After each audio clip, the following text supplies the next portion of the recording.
Uh-oh.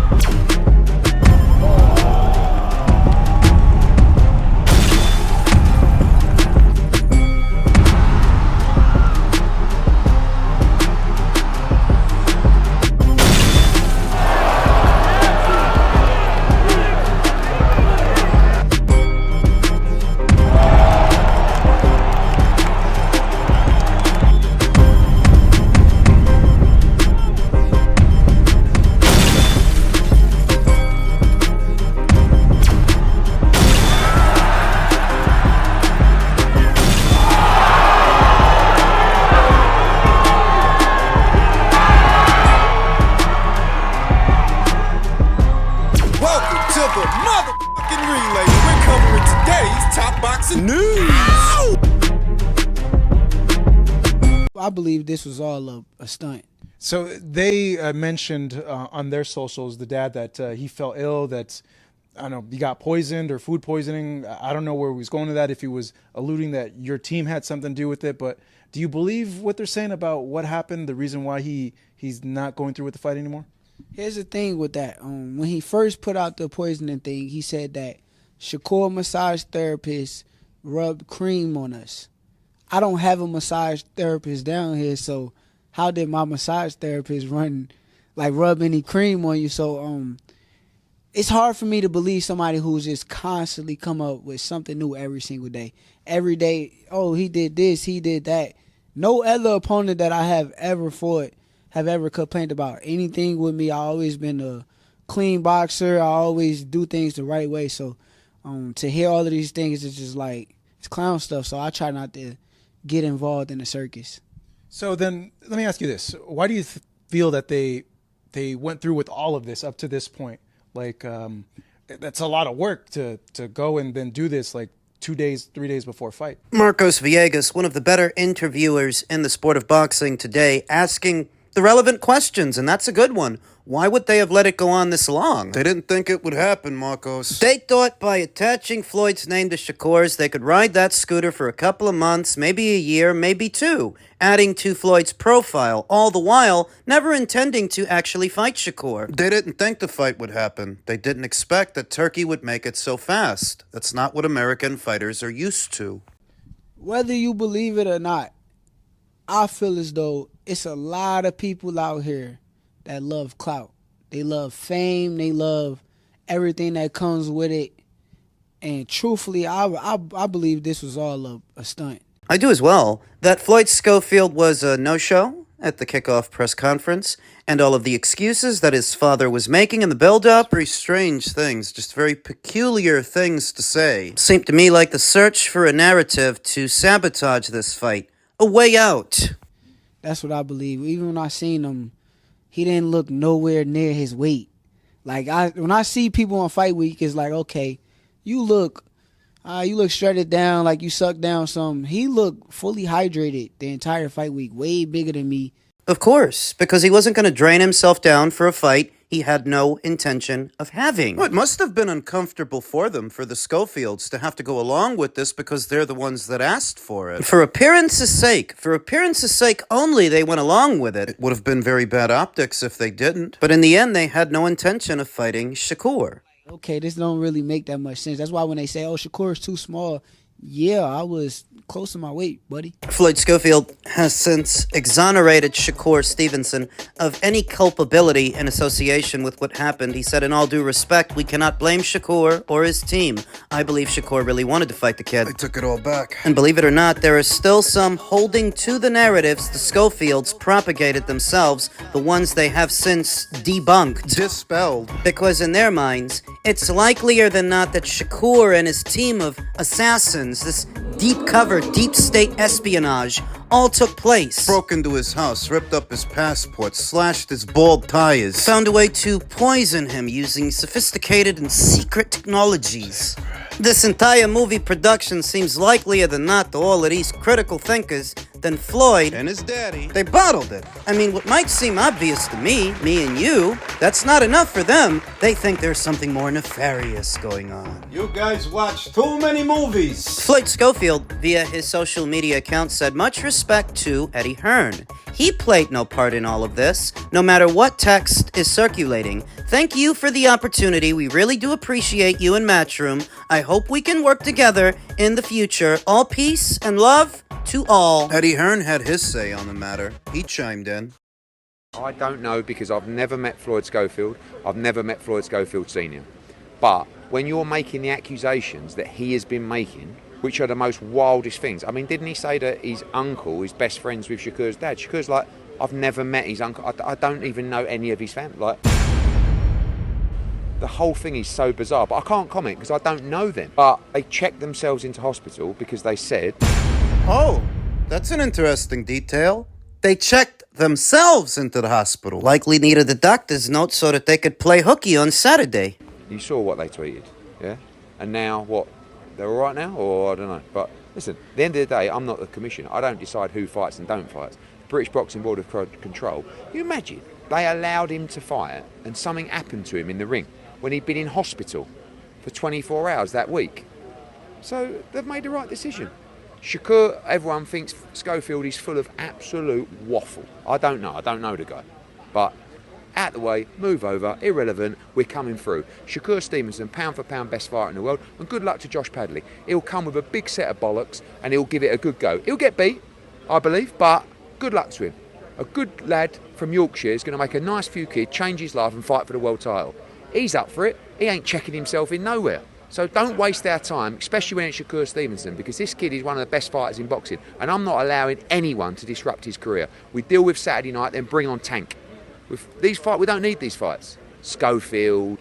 Floyd Schofield's father said, I apologize for any accusation on my part. The massage lady played no part in Floyd's incident. I want to clear that up. As a parent, I didn't know what happened. I just knew the people who were around Floyd and touched him. I pray all individuals can forgive me. What Eddie Hearn said, that Shakur Stevenson doesn't need a Floyd Schofield fight anyway, the same is true in reverse.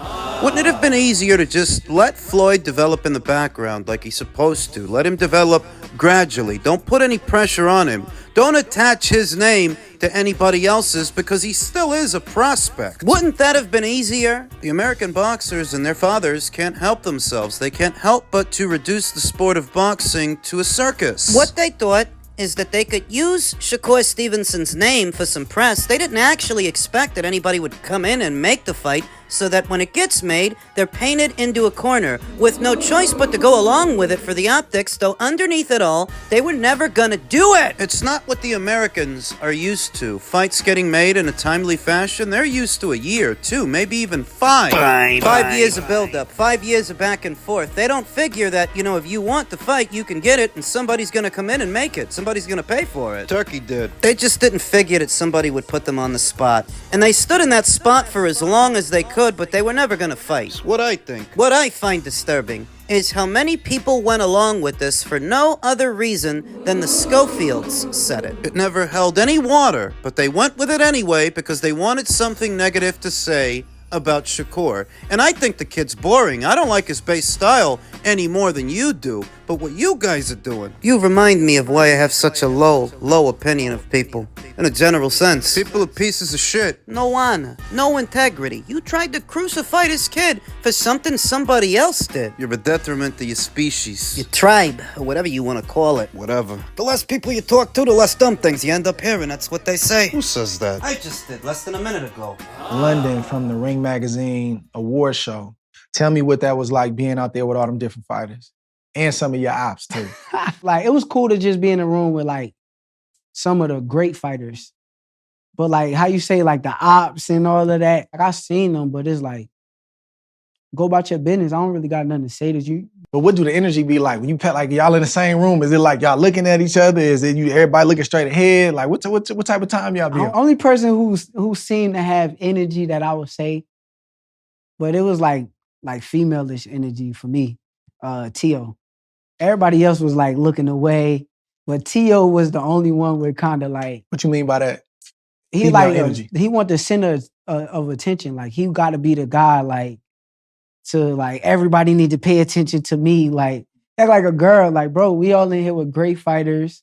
We all is like top level fighters in here. It should just be respect, and we men too. So it's like I don't need like I don't need everybody to pay attention to me. I go sit down somewhere, chill out, relax. Here there does seem to be an ongoing feud, ongoing rivalry between Shakur Stevenson and Teofimo Lopez, who I've no hopes of seeing share the ring with each other. I don't think that fight happens. I saw those two going back and forth, I think it was yesterday. Teofimo Lopez saying, Shakur Stevenson, fight Dean the Great and settle the beef. To which Shakur responded, Teo, fight Keyshawn, cause the way he knocked out your dad right in front of you, broski, I could never as a man. You gotta try and get some get back. Teofimo responded by saying, why are you lying? Coach K sucker punched my father. You know this, and we all went to split them apart. Nevertheless, I'll see you this Saturday. Hopefully they've got you a replacement, which they did. Shakur responded by saying, on my kid, Keyshawn punched your dad, and he fell, and you started talking about he's got a health condition. Facts. And see you when I see you. Let's bet whatever that you won't do shit. To which Teofimo responded, I won't do shit. I'm there to support and watch and finalize my own fight deal. Focus on your fight. Shakur responded by saying, I know, lil dude. All good. To which Teofimo responded, make sure your beautiful daughter gets the best Valentine's gift.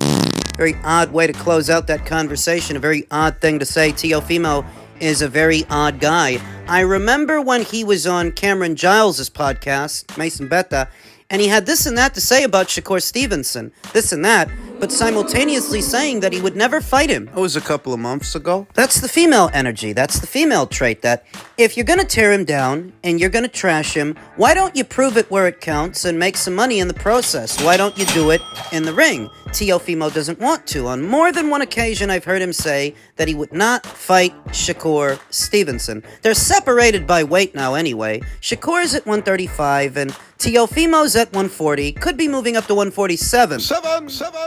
He just constantly got something to say to me, like, bro, get off my, like, plain and simple, bro. Get off, bro. Go about your business, bro. If you want to fight me, we can fight. If it ain't that, what are you talking about me for? Why you always got my name in your mouth, bro? And then you, all this racist shit, you not even racist, bro. Stop doing that shit for media, bro. You on some straight goofy shit. Yeah, a lot of people have brought that up, too, and think if it was like a way to garner some sort of attention, like, towards him. Yeah, that's what he's doing. I think the bananas and everything they keep doing is like a troll. Like it's something like the internet is attaching themselves to and is making his name more relevant. So he's going with it, but he don't realize that is some goofy ass shit.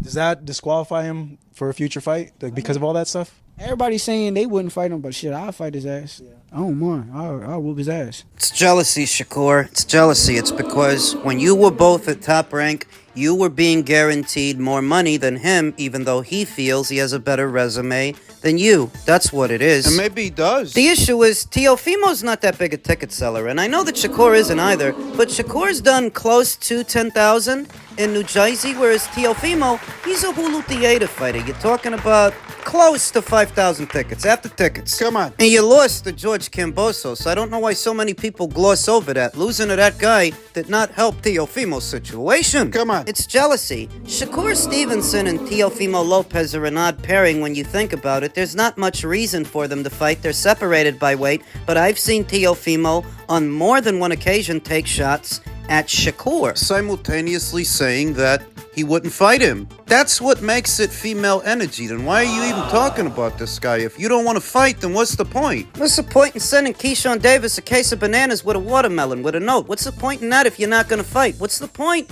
in any of it? If you were trying to build a fight, I could at least understand. That doesn't mean I would condone it, but I would understand it. But if it's not for a fight, and you ain't gonna fight these guys, then what is the point? Shakur Stevenson said he's not even a racist. I beg to differ. I think he is. The stress that Teofimo Lopez has been under. Remember, this kid's going through a divorce. He's letting it all hang out. That's not an excuse. That's an explanation. This kid's not in a good headspace right now, even though he's on the verge of signing a very lucrative deal to Turkey LL Sheik. That doesn't mean he's not stressed. That doesn't mean he's stable. He's never been stable. They both beat him.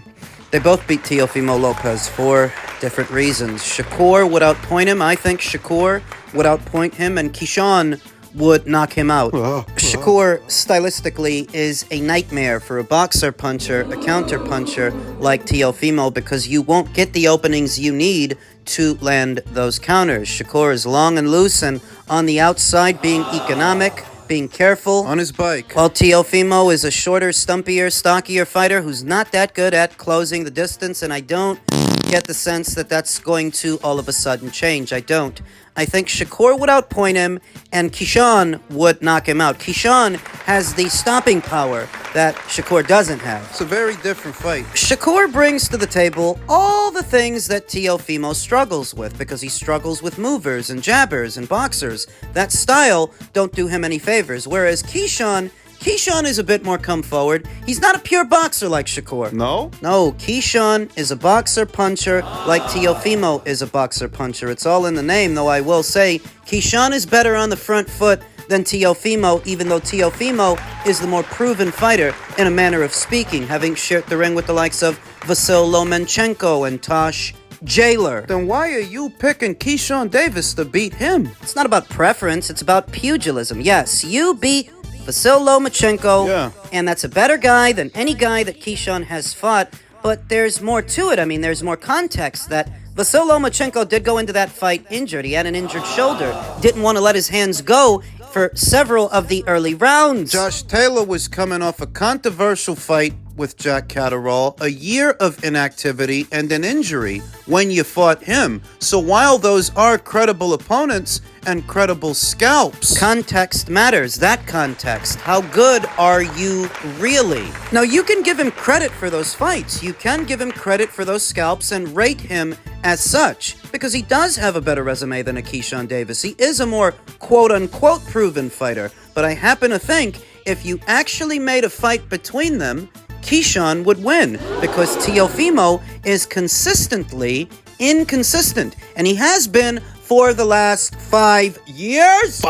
We said it a while ago. The videos are still up. Teo won't be at 140 who he has been at 135. At 140, he's not going to land with the same authority because he's not that big a guy. Oh, he was big for 135, but not so big at 140, and you notice he's not knocking people out the way that he used to. Keyshawn Davis. He's another guy who's big for 135. I think his punch will carry over to 140. I think he'll be even more dangerous, more lethal at 140. I think he has more room to fill out than Teofimo. I think he'll do well, very well at 140, and even at 147, whereas Teofimo stopped being the same guy a long time ago. He is not the dynamic fighter at 140 that he was at 135. Could be on the way to 147, and what? He's going to be more dynamic there? No, I think that if you made a fight between Keyshawn and Teofimo, Keyshawn would knock him out, and you could sell it. You could definitely sell it. All the vitriol and toxicity that the Americans love is right there, so you could sell it. It's the kind of fight that Americans would stand up and pay attention for, and if you made it, yeah, I'd go with Keyshawn by way of knockout. Easy pick.